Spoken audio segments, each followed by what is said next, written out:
Email to Building Management. July 22, 2020. At approximately 3 a.m. I was looking out my window when a guy in a Superman shirt came walking down the street, hacked as hard as he could, and spit in my direction. You may have captured him on the camera that was in the alcove under my windows on 5 asterisk characters. Again, I am self-quarantined out of concern for the virus, and hearing people coughing and sneezing in general has put me off from trying to leave at all for any reason. This incident was clearly on purpose. The idea that someone will follow me if I do try to leave and make me sick is terrifying.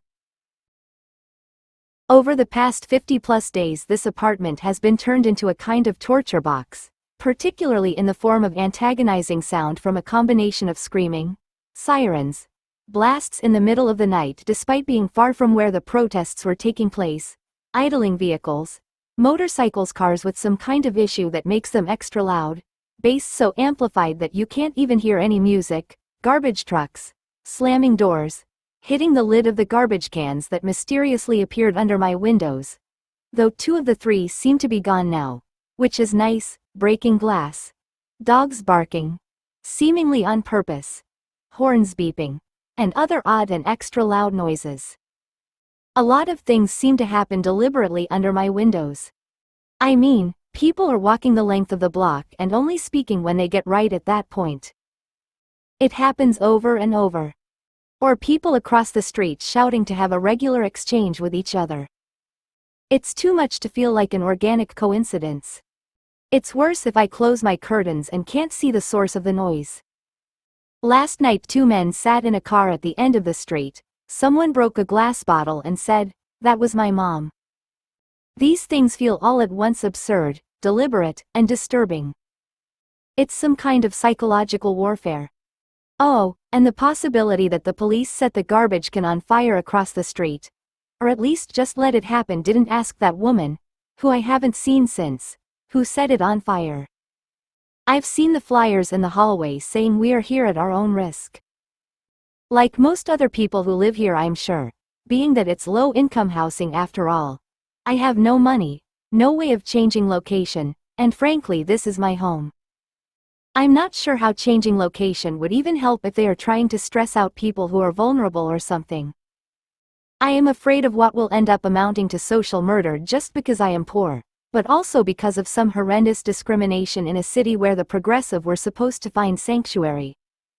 Another apartment building downtown has started a petition. Link: http://chng.itmhfzj5gjnn. The petition says, "We the people are guaranteed the right to assembly and petition of our government."